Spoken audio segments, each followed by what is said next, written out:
हम जिस विषय पर अध्ययन कर रहे वो विषय है क्रियाशील विश्वास, एक्टिव फेथ या काम करने वाला विश्वास, जिसके लिए हमने जिस वचन का चुनाव किया है वो वचन है याकूब की पत्री, उसका 2 अध्याय वचन 26, book of James chapter 2 and verse 26। इस एक वचन के ऊपर हम अध्ययन कर रहे हैं और जिसके द्वारा लगभग 15 भाग हो चुके हैं।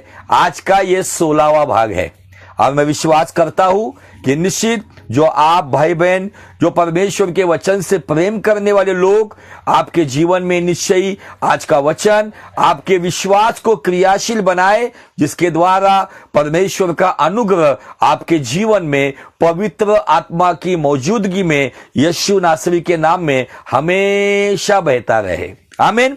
तो आइए हम चलते वचन की ओर। याकूब की पत्री 2 अध्याय वचन 26। अतः जैसे देह आत्मा बिना मरी हुई है, वैसा ही विश्वास भी कर्म बिना मरा हुआ है। कर्म मतलब क्रिया बिना मरा हुआ है। यहां पर विश्वास, मरे हुए विश्वास की तुलना मरे हुए शरीर के साथ की गई है।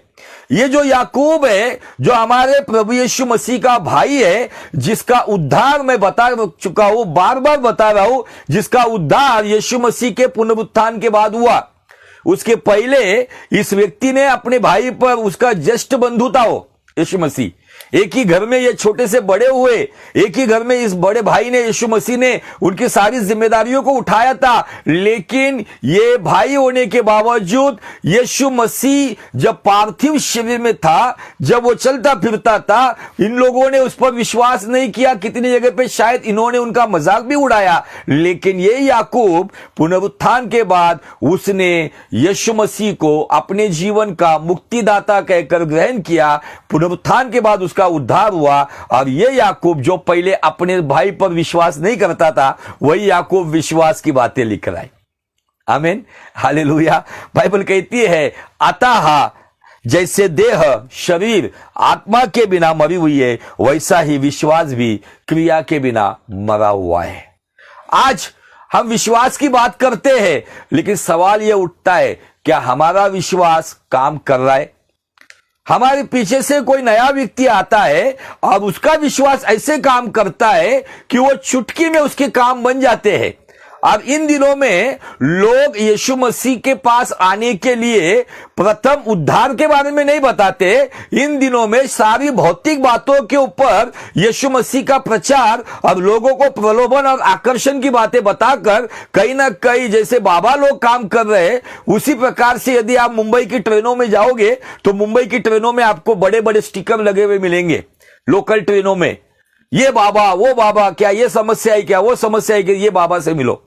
हमारा यीशु बाबा नहीं है, हमारा यीशु परमात्मा है, हमारा यीशु उद्धारक परमेश्वर है, हमारा यीशु मुक्तिदाता है, हमारा यीशु मृत्यु पर जिलाया गया जिंदा खुदावंत है। हमारा यीशु कोई बाबा नहीं है। वो केवल किसी को चंगाई नहीं देता है, वो चंगाई के साथ साथ उसको एक नया अच्छा जीवन देता है, जिसी को नया जीवन, नया जन्म का अनुभव कहा जाता है। और याकूब जो यीशु मसीह का भाई कहता है अतः देह जैसे आत्मा के बिना, जैसा एक देह, मैं पिछली बार भी बता चुका हूं, बार बार बता रहा हूं कि कितना भी नामी व्यक्ति क्यों ना हो, लेकिन वो मरा हुआ है तो उसको नाम से नहीं, उसको डेड बॉडी पुकारी जाती है। कितना भी धनवान हो, बलवान हो, सुंदर हो, मशहूर हो, ज्ञानी हो, कोई भी हो, जब तक उसके अंदर प्राण और आत्मा है तब तक उसको कीमत है। एक बार उसके शरीर से प्राण आत्मा चली जाती है, भले फिर वो कितना ज्ञानी, कितना ज्ञानी, कितना ताकतवान, कितना मशहूर, कितनी सुंदर व्यक्ति क्यों ना हो, उसको कुछ मतलब नहीं है। कुछ समय के बाद उसके शरीर का क्रियाक्रम किया जाता है।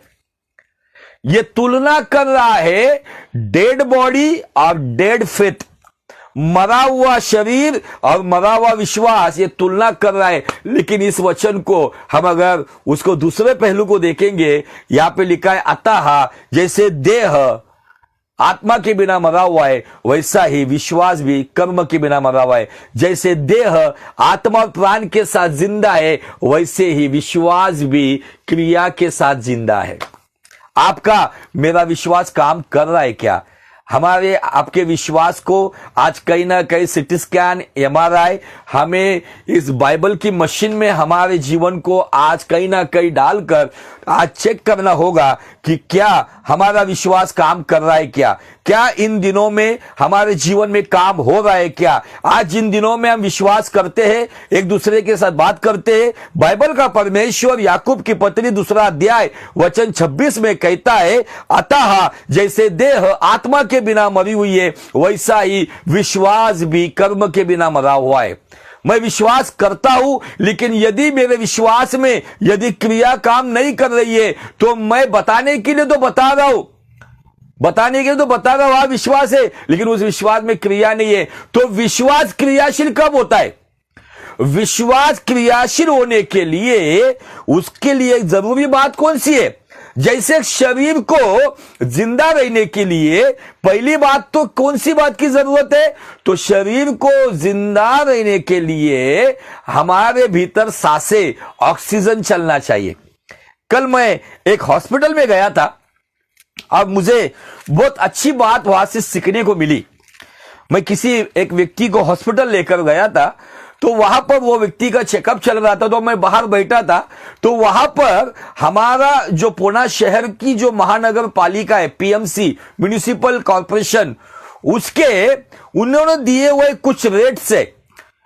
इसका आईसीयू का रेट्स, प्राइवेट रूम का रेट, लग्जरी रूम का रेट, जनरल वार्ड का रेट, सभी प्रकार के वहां पे रेट कार्ड लिखे हुए थे। अंतिम जगह पर एक रेट लिखा हुआ था, ऑक्सीजन का रेट।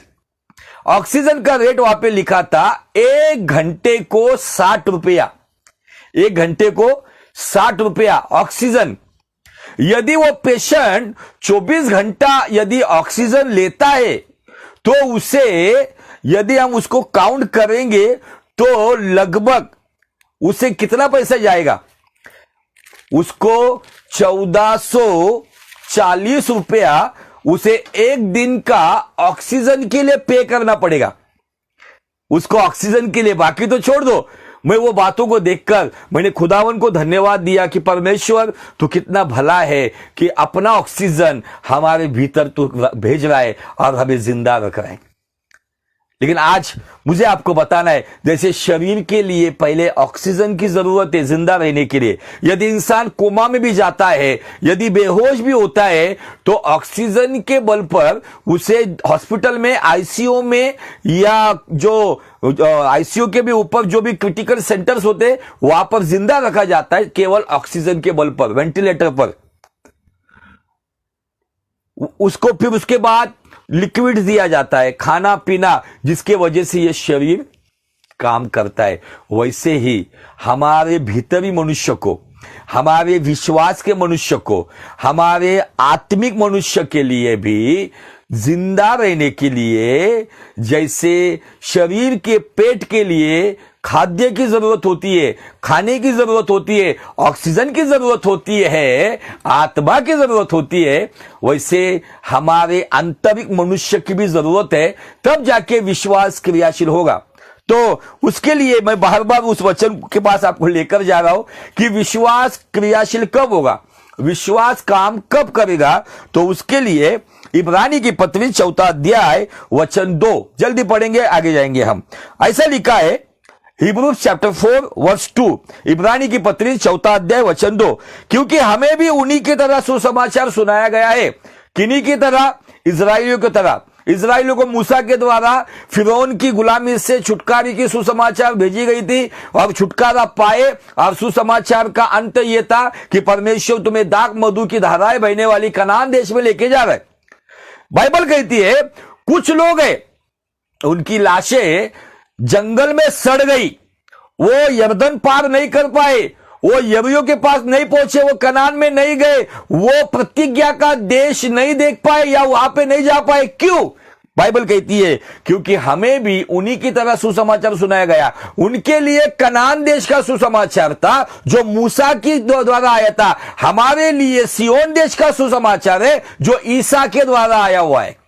आमीन, हालेलुया। मूसा का सुसमाचार इजरायलियों को कनान की प्रतिज्ञा के देश में लेके जाने का वायदा करता है, और आपके और मेरे लिए ईसा मसीह के द्वारा सियोन देश में अनंत जीवन में पिता परमेश्वर के उस इटर्नल लाइफ में लेके जाने का सुसमाचार हमें भी सुनाया गया है। अभी गौर से सुनो। पर सुने हुए वचन से, सुने हुए, सुना नहीं कहा है, सुने हुए मतलब अनेक वचन है। सुने हुए वचन से उन्हें कुछ लाभ न हुआ, क्योंकि सुनने वालों के मन में विश्वास के साथ नहीं बैठा। क्या नहीं बैठा? सुनने वाले के मन में सुनाया हुआ वचन, प्रचार किया हुआ वचन, पढ़ा हुआ वचन विश्वास से मन में नहीं बैठा, इसीलिए उन लोगों की लाशें जंगल में सड़ गई। यदि आपको और मुझे इस पृथ्वी पर जब तक है और जब यह सफर खत्म होगा परमेश्वर के राज में यदि जाना है, तो आपको और मुझे यहां पर यह शर्त है कि सुना हुआ वचन बुद्धि में नहीं मन में बैठना चाहिए। यदि बाइबल कहती है सुना हुआ वचन इजराइलियों के मन में नहीं बैठा, इसीलिए वो उनके लिए लाभदायक नहीं हुआ। लेकिन यदि इस वचन की दूसरी बाजू अगर हम देखेंगे तो बाइबल कहती है यदि सुना हुआ वचन मेरे मन में बैठता है तो वचन नहीं बैठता है, आदि में वचन कहलाने वाला खुद यीशु मसीह मेरे मन का राजा बनकर बैठता है। आराधना का गीत गाते हैं ना, मेरा दिल बने तेरा सिंहासन, मेरी आत्मा तेरा आसन, मेरे मन में तू हो विराजमान। क्या मेरे मन में यीशु को मैंने बिठाया है? मेरे मन का राजा मैं खुद हूं। क्या मेरे मन का राजा यीशु मसीह है? इजराइलियों को सुना हुआ वचन लाभदायक नहीं हुआ, बेनिफिशियल नहीं हुआ। उसका कारण उन्होंने बहुत बड़े बड़े काम देखे अजीजों। उन्होंने अपनी आंखों से लाल समंदर को दो हिस्से में फटते हुए देखा, और फटने के बाद उन्होंने सोचा होगा अभी यहां पर बड़ा कीचड़ होगा, लेकिन बाइबल कहती है वो सूखी भूमि पर से चलते हुए गए। उन्होंने जैसे लाल समंदर को पार किया, बड़े जंगल को देखा जहां पे पानी की समस्या आई, उन्होंने वहां पे चट्टान से पानी पिया, आसमान से स्वर्गदूतों की रोटी मन्ना खाया, बड़े मोजाजात देखा, शरीर के साथ कपड़े बढ़ रहे थे, पैरों के साथ जूते भी बढ़ रहे थे। इतना अनुग्रह देखने के बावजूद कुछ लोग हैं जिन्होंने सुना हुआ वचन मन में विश्वास से ना बिठाने के वजह से उनका भारी नुकसान हुआ। वो कनान में जा नहीं सके। यरदन नदी के पहले ही उनकी लाशें उस जंगल के लिए खाद बन गई। ये हमारे लिए सबक है। हम क्या सुनते हैं और सुनने के बाद उसको कितना गंभीरता से लेते हैं। इन दिनों में लोग गंभीरता से कौन सी बात लेते हैं पता है? इन दिनों में लोग केवल प्रॉफिट्स लोगों के द्वारा, अपोस्टल लोगों के द्वारा जो भौतिक बातों की भविष्यवाणी आती है ना, उसको बहुत गंभीरता से लेते हैं। यस ट्रू, यस ये है मेरे जीवन में, ये प्रॉब्लम है मेरे जीवन में, ये आज मुझे मिलने वाला है, इन बातों को बहुत गंभीरता से लेते हैं। लेकिन बाइबल के भविष्यवक्ताओं को उठाकर देख लो, यशायाह नबी से लेके तो नए नियम के अगब नाम के भविष्यवक्ताओं तक देखो, उन्होंने कोई भौतिक बातों की भविष्यवाणियां नहीं की है। उनकी भविष्यवाणी केवल चेतावनी वाली थी ताकि हम पश्चाताप करें और फिर से परमेश्वर के पास मुड़े। इन दिनों के आज बहुत मॉडर्न भविष्यवक्ता अपोस्टल्स हमें दिखते हैं। हम उस दौरान में जी रहे हैं। कोई पास्टर, ब्रदर, इवांजलिस्ट बनना नहीं चाहता है। हर एक व्यक्ति को अपोस्टल और प्रॉफिट बनना है। गली गली में प्रॉफिट हो गए और मन में आ रहा है वो भविष्यवाणियां बक रहे हैं, जिसकी वजह से मसीहत में एक भारी नुकसान उनको उठाना पड़ रहा है। लेकिन धन्य है वे लोग जो वचन की ओर अपना ध्यान लगाते हैं, जो वचन को विश्वास से मन में बिठाते हैं। वो वचन मतलब खुद यीशु मसीह उनके लिए प्रॉफिटेबल होता है, उनके लिए लाभदायक होता है। और वही यीशु मसीह उनके जीवन की आत्मिक, मानसिक, शारीरिक, भौतिक और पारिवारिक सारी जरूरतों को फिलिपियों 4:19 के साथ अपने जलाल के साथ पूरा करता है। आमीन, हालेलुया, प्रेज द लॉर्ड। इन दिनों में आपको मुझे जांचना होगा, क्या वचन मेरे बुद्धि में बैठ रहा है या एक कान से सुनकर दूसरे कान से निकल जा रहा है? वचन यदि मेरे मन में बैठेगा, मैंने बार बार बताया है, यिर्मयाह नबी अपने जीवन के आनंद के बारे में कहता है, यिर्मयाह का 15 अध्याय वचन 16 में यिर्मयाह नबी कहता है कि परमेश्वर के वचन मेरे पास आए, मानो उसे मैंने सेवन कर लिया, खा लिया, और परमेश्वर के वचन ही मेरे मन के आनंद का कारण बने। सवाल यह है, आपके मन का आनंद क्या है? संसारिकता? मन का आनंद क्या है? आपके मन को अच्छी लगने वाली बातें? यिर्मयाह नबी कहता है, वचन ही मैंने खा लिया और वही मेरे मन के आनंद बने। आइए एक वचन की ओर चलते। जैसे मैंने कहा, शरीर के लिए प्राण वायु, जिसे ऑक्सीजन कहा जाता है, बहुत जरूरी है इंसान को जिंदा रखने के लिए, जिसकी कीमत, जिसका रेट 1 घंटे को 60 रुपया, मतलब 1 मिनट को 1 रुपया हॉस्पिटल को पे करना पड़ता है। परमेश्वर कितना भला है, आपको और मुझे अपने घरों में मुफ्त में ऑक्सीजन दे रहा है और हमें संभाल रहा है। आइए वचन को पढ़ेंगे। यूहन्ना का सुसमाचार उसका 6 अध्याय और वचन 63। सुनो, आत्मा तो जीवन है, आत्मा तो जीवन है, शरीर से कुछ लाभ नहीं। जो बातें मैंने तुमसे कही है वे आत्मा और जीवन भी है। हमारे मराठी बाइबल में ऐसा लिखा है, जो वचन मैंने तुम्हें बताया है वो वचन आत्मा और जीवन है। हालेलुया। कुछ लोगों को वचन की बातें हजम नहीं होती, कुछ लोगों को वचन टिकने लगता, वो कहते हैं हमारे लिए कुछ सुनाओ, हमें ये मिलेगा वो मिलेगा, चिन्ह चमत्कार चंगाई भविष्यवाणी करो। ये सब बातों को मैं महत्व देता हूं, लेकिन इन सब बातों से अधिक प्रथम मैं परमेश्वर के वचन को महत्व देता हूं। खुद यीशु मसीह के मुंह से निकले हुए शब्द है, वो कहता है आत्मा तो जीवनदायक है, शरीर से कुछ लाभ नहीं है। इस शरीर के लिए कितना भी करो उसको वैलिडिटी है, उसको मर्यादा है। 60 साल, 80 साल, 100 साल, 120 साल, शरीर से कुछ लाभ नहीं है। लेकिन आगे बहुत सुंदर बात कहता है, जो बातें, जो वचन मैंने तुमसे कहा है, बाइबल कहती है वो आत्मा और जीवन भी है। वाओ। इसका मतलब जैसे मेरे शरीर के लिए प्राणवायु ऑक्सीजन की जरूरत है, वैसे ही मेरे विश्वास को क्रियाशील रखने के लिए, जिंदा रखने के लिए, हाथ पैर चलाने के लिए, मेरे आंतरिक मनुष्य को, मतलब मेरे विश्वास को यदि चलता फिरता या बलवान करना है तो उसके लिए वचन बहुत जरूरी है। वो वचन यदि मेरे मन में बैठता है तो वो वचन मेरे विश्वास को जीवन देता है और मेरे विश्वास को जिंदा रखता है। आमीन। विश्वास की आत्मा भी है, पौलुस ने विश्वास की आत्मा का भी जिक्र किया हुआ है, पता है आपको? 2 कोरिन्थियों का किताब उसका 4 अध्याय वचन 13, ये आत्मा के बारे में गौर से सुनो। 2 कोरिन्थियन चैप्टर 4 वर्स 13, गौर से सुनो। इसीलिए कि हम में वही विश्वास की आत्मा है जिसके विषय में लिखा है, मैंने विश्वास किया इसलिए मैं बोला, अतः हम भी विश्वास करते हैं इसलिए बोलते हैं। विश्वास की आत्मा, विश्वास की आत्मा कब जिंदा रहेगी? जब विश्वास की आत्मा को वचन का प्राणवायु, वचन का ऑक्सीजन मिलेगा। जैसे शरीर को ऑक्सीजन मिल रहा है, ये सांसें चल रही है, ये दिल धड़क रहा है, ये गुर्दे काम कर रहे हैं, किडनी काम कर रहा है, लिवर काम कर रहा है, सारा इनर फंक्शन काम कर रहा है, इसलिए जिंदा है। लेकिन उसको जिंदा रख रहा है ऑक्सीजन जो परमेश्वर ने हमें दिया है। विश्वास की आत्मा आज जिंदा है तो वो वचन की नींव पर जिंदा रहेगा, और वचन ही है। बाइबल कहती है, यीशु मसीह ने कहा है, मेरा वचन जीवन की रोटी है, मेरा वचन जीवन का पानी है, जो कोई भी पिएगा उसे फिर से प्यास नहीं लगेगी। वचन ऐसा पानी है जो हमारा शुद्धिकरण भी करता है।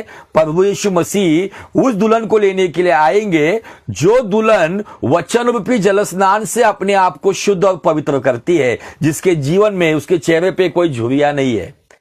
आमीन, हालेलुया, प्रेज द लॉर्ड। विश्वास आता कहां से है?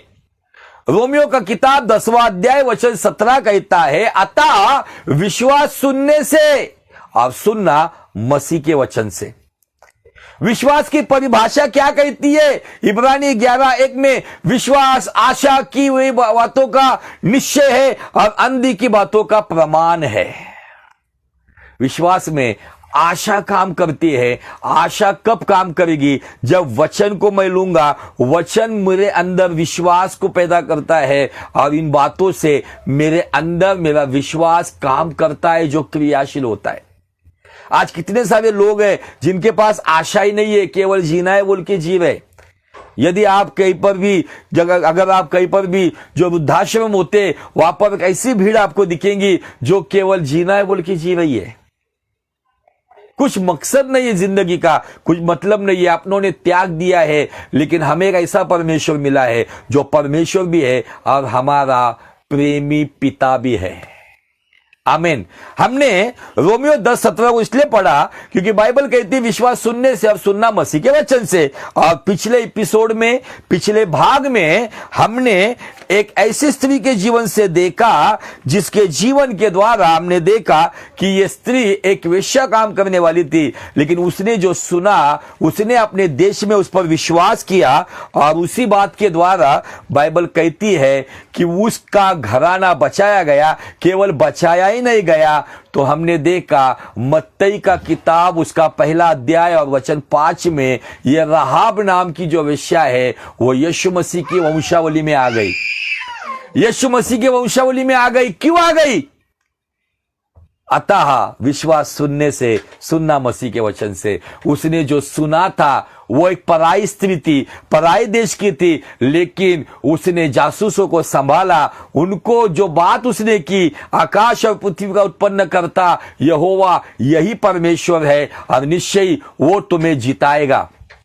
जिसने कुछ अनुभव नहीं लिया, केवल सुना था, उसका विश्वास काम कर रहा था, जिसकी वजह से उस देश का हर एक व्यक्ति सत्यानाश हो गया। लेकिन यह स्त्री बचाई गई। केवल बचाई नहीं गई तो स्त्री को यहूदा गोत्र में एक ऐसा व्यक्ति, सलमोन नाम का व्यक्ति पति बोलकर उसे मिला।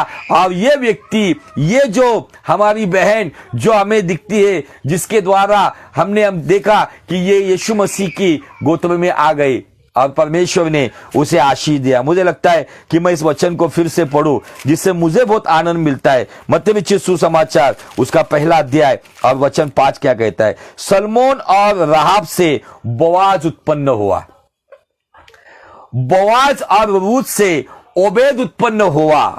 आमीन। ईशाई से दाऊद उत्पन्न हुआ। वाह, दाऊद की संतान यहां पे हमें बहुत उत्तम संदेश दे रही है। राहाब ने विश्वास किया। कैसे किया? सुना। हम कितना सुनते, लेकिन हम दुनियादारी में इतने व्यस्त हो जाते हैं, दुनियादारी को हम परमेश्वर के कलाम से अधिक महत्व देने वाले लोग बने हुए। इसीलिए हमारे लिए प्रभु की ओर से जो लाभदायक बातें हैं वो हम पा नहीं सकते। और परमेश्वर चाहता है कि इन दिनों में हम इन बातों को समझे।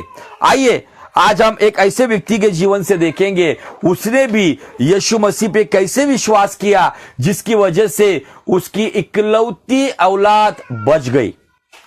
और यीशु मसीह ने किया हुआ अपनी सेवकाई का यह दूसरा चमत्कार है, जिसके लिए हमें पढ़ना पड़ेगा यूहन्ना रचित सुसमाचार उसका 4 अध्याय और वचन 47 से आगे। Gospel of John chapter 4 from verse 46। सुनिए। तब वो फिर गलील में काना में आया, जहां उसने पानी का दाखरस बनाया था। वहां राजा का एक कर्मचारी था जिसका पुत्र कफरनहूम में बीमार था। वह यह सुनकर कि यीशु यहूदिया से गलील में आ गया है, उसके पास आ गया और उससे विनती करने लगा कि चलकर मेरे पुत्र को चंगा कर दे, क्योंकि वह मरने पर था। यीशु ने उससे कहा, जब तक तुम चिन्ह और अद्भुत काम न देखोगे तब तक कदापि विश्वास न करोगे। राजा के कर्मचारी ने उससे कहा, हे प्रभु, मेरे बालक की मृत्यु होने से पहले चल। यीशु ने उससे कहा, जा, तेरा पुत्र जीवित है। उस मनुष्य ने यीशु की कही हुई बातों की प्रतीति की। हमारे मराठी बाइबल में ऐसा दिखा है, यीशु के वचन पे विश्वास किया और चला गया। वो मार्ग में ही था। उसके दास उसके पास आ मिले और कहने लगे, तेरा लड़का जीवित है। उसने उनसे पूछा, किस घड़ी वो अच्छा होने लगा? उन्होंने उससे कहा, कल 7वें घंटे में उसका ज्वर उतर गया। तब पिता जान गया, उसी घड़ी वह हुआ जिस घड़ी यीशु ने उससे कहा, तेरा पुत्र जीवित है। और उसने, उसके सारे घराने ने विश्वास किया। यह दूसरा आश्चर्य कर्म था जो यीशु ने यहूदिया से गलील में आकर दिखाया। यह दूसरा मिराकल था। बाइबल का परमेश्वर यहां पे हमें एक बहुत अच्छी बात सिखा रहा है। बहुत से बार ऐसा होता है, पास्टर जी आप चलिए, आप हाथ रखिए तो हमारे जीवन में काम होगा। आज ले हैंड लेने करने का भी बड़ा बिजनेस चल रहा है पंजाब में। ले हैंड करने की विशेष अमाउंट ली जाती है, विशेष रकम ली जाती है। अब ले हैंड करने वाले बड़े तंबू वाले चर्च के बड़े बड़े अपने आप को कहने वाले सेवक जो ले हैंड करने के पैसे लेते हैं। यहां पर ये राजा का जो एक कर्मचारी था, उसका पुत्र मरने की कगार पर था। अब उस हालात में वो कफरनहूम से गलील का इतना लंबा सफर तय करते हुए आया और यीशु मसीह के पैरों पर गिरने करने कहने लगा, मेरा बच्चा, मेरा बालक मरने से पहले तू चल। लेकिन यीशु मसीह ने कहा, जा जा जा, तेरा पुत्र जीवित है।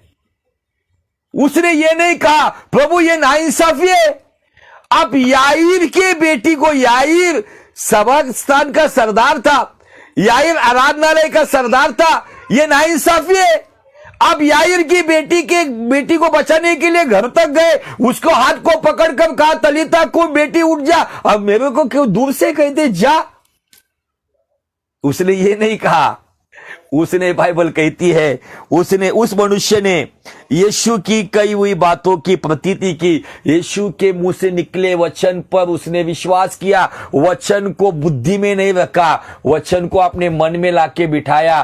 क्या वचन था? जा, तेरा पुत्र जीवित है। मैं आज आपको बताना चाहता हूं, जो मुझे आज जो लोग देख रहे, जो देखेंगे, आज जो भी हालात आपकी है, यीशु मसीह के नाम में मैं कहना चाहता हूं, जा, तेरी हालात बदल गई है। जा, तेरा परिस्थिति बदल गया है। जा, तेरा घराना बदल गया है। जा, तेरी हालात में परमेश्वर ने काम कर दिया है। क्योंकि हालात बदल जाते हैं जब यीशु मसीह मन में आके बैठ जाते हैं। हालात बदल जाते यीशु तेरे आने से, यीशु तेरे आने से। यीशु कैसे आता है? आज उसके वचन के द्वारा हमारे भीतर आता है। और वो जब भीतर आता है तो विश्वास काम करना शुरू कर देता है। और विश्वास जब काम करता है तो असंभव बातें संभव होना शुरू कर देती है।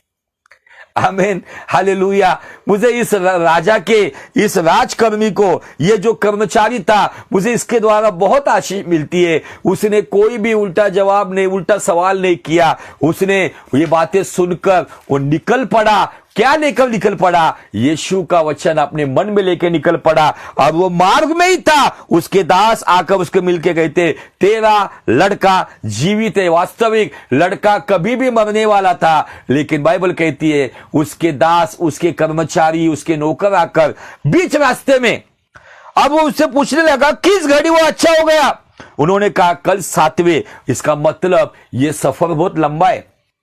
कफरनहूम नीचे है, गलील ऊपर है। और वो इस तरीके से जब ये सफर कर रहा था, उस सफर के दौरान उसके अंदर अविश्वास नहीं आया कि यीशु ने कहा वैसा होगा कि नहीं होगा। उसके अंदर अल्प विश्वास नहीं आया, चलो यीशु को भी देखेंगे और रास्ते में किसी वैद्य को भी मिलेंगे, क्या वो आ सकता है क्या। उसके अंदर अंधविश्वास भी नहीं आया। उसने कुछ दुनियादारी की बातें भी लेकर नहीं निकला। उसने केवल यीशु का वचन लिया। वचन ये था, वो वचन ये था, तेरा पुत्र जीवित है, तेरी परिस्थिति जीवित है, तेरा बिजनेस जीवित है, तेरी नौकरी जीवित है, तेरा परिवार जीवित है, तेरा हालात अच्छा है। इन बातों पर आज आपको यकीन करना होगा। सुनी हुई बातें इजराइलियों को लिए लाभ नहीं हुई। आपको आज सुना हुआ वचन लाभदायक होगा। कब? यदि आप इस वचन को दिमाग में नहीं, बुद्धि में नहीं, मन में बिठाओगे तो निश्चित डंके की चोट पर बताना चाहता हूं, आपकी परिस्थिति इसी वक्त बदल जाएगी। इन दिनों में लोगों को भ्रमित करने वाली बातें अंधश्रद्धा के विश्वास में लाकर, अंधविश्वास में लाकर नाना प्रकार के प्रोडक्ट्स बेचने वाले बड़े मेगा चर्च आपको मिलेंगे। लेकिन सत्य बताने वाले बहुत कम मिलेंगे आपको। सत्य यह है, जा, तेरा विश्वास से तुझे चंगा किया है, जा, तेरा पुत्र जीवित है, जा, तेरी हालात बदल गई है। आमीन। उसने देखा, उसके नौकर ने कहा कल 7वें घंटे उसका ज्वर मतलब उसका बुखार उतर गया। तब पिता जान गया कि यह उसी घड़ी जब यीशु ने कहा, आज इसी घड़ी यीशु मसीह आपसे कह रहा है, जा, तेरी परिस्थिति बदल गई है। यह विश्वास लेकर निकलो अजीजों, निकलो, आपको रास्ते में उसका जवाब मिलेगा। आप जिस परिस्थिति में थे उस परिस्थिति को यीशु ने बदल दिया है। ब्लेसिंग आपके जीवन में आ गई है, चंगाई आपके जीवन में आ गई है, और उससे भी बेहतरीन बात, उद्धार आपके जीवन में आया है, जो जिंदगी के साथ भी है, जिंदगी के बाद भी है, यीशु के साथ। बाइबल कहती है, मुझे इस व्यक्ति का घराना मुझे बहुत अच्छा लगता है। हम लोग कभी सोचते नहीं इसके बारे में। बाइबल कहती है, यीशु ने उससे कहा तेरा पुत्र जीवित है। ये उसको याद आया, 7वें घंटे बोला था, और उसके घराने ने विश्वास किया। उसके घराने ने यीशु को नहीं देखा था। यीशु की कोई उस जमाने में कोई मोबाइल में फोटो नहीं थी, कोई वीडियो नहीं था, कोई आजकल बहुत सारे लोग वीडियो देख के विश्वास कर रहे चिन्ह चमत्कार को। मैं बताना चाहता हूं, ये वीडियो देखकर चिन्ह चमत्कार के विश्वास करने वाले लोग ज्यादा दिन तक बने नहीं रहते। जो खुद व्यक्तिगत रूप से यीशु का कलाम को ग्रहण करते हुए यीशु को अपने जीवन में स्वीकारते, वे ही लोग अंत तक बने रहेंगे। या ऐसे बनावटी वीडियो तो बहुत घूम रहे इन दिनों में, मुर्दा जिंदा हो गया, फलाना हो गया। ये चिन्ह चमत्कार और भविष्यवाणी की बातें आपको विश्वास में बनाएगी नहीं, केवल ये जीवन की किताब का वचन आपको विश्वास में बनाए रखेगा। आमीन। मुझे इस कर्मचारी का घराना बहुत इंप्रेस करता है। इस कर्मचारी के घराने के पास शायद ये कर्मचारी गया होगा और अपने बाप को, अपनी मां को, अपनी बीवी को बताया होगा, मैं गलील में यीशु को मिला। यीशु ने कहा, जा, तेरा पुत्र जीवित है। और उसी 7वें घंटे को मेरा बच्चा बुखार से आजाद हो गया, मृत्यु से आजाद हो गया, बंधन टूट गए, मृत्यु का फंदा टूट गया। मेरा बच्चा, उसकी पत्नी ने, उसके बाप ने, उसके मां ने, उसके और लड़कों ने, लड़कियों ने, उसके दास दासियों ने भी विश्वास किया होगा। हाँ, कफरनहूम में एक है जो जीवित परमेश्वर है, हमारे लिए एक है जिसका नाम यीशु मसीह है, जो जीवित खुदावंत है। प्रभु करे इस वचन के द्वारा आपकी विश्वास की क्रिया और बढ़ती रहे, और उसके द्वारा आपके जीवन में आप अनुग्रह के ऊपर अनुग्रह पाते रहे। अगर इस वीडियो के द्वारा, इस संदेश के द्वारा यदि आपके जीवन में परमेश्वर ने काम किया है, तो औरों को आशीषित करने के लिए, औरों के विश्वास को क्रियाशील करने के लिए, हो सके ज्यादा से ज्यादा इस वीडियो को आपके लोगों के साथ, आपके फेसबुक अकाउंट के ऊपर, व्हाट्सएप के ऊपर आप शेयर कर सकते हो, और परमेश्वर के राज्य में महिमा का काम कर सकते हो। प्रभु करे इस वचन के द्वारा आपको और आपके परिवार को क्रियाशील विश्वास के साथ साथ बहुतायत की सारी आशीष प्रभु आपको दे। प्रभु आपको बहुत आशीष दे। May God bless you, may God bless you.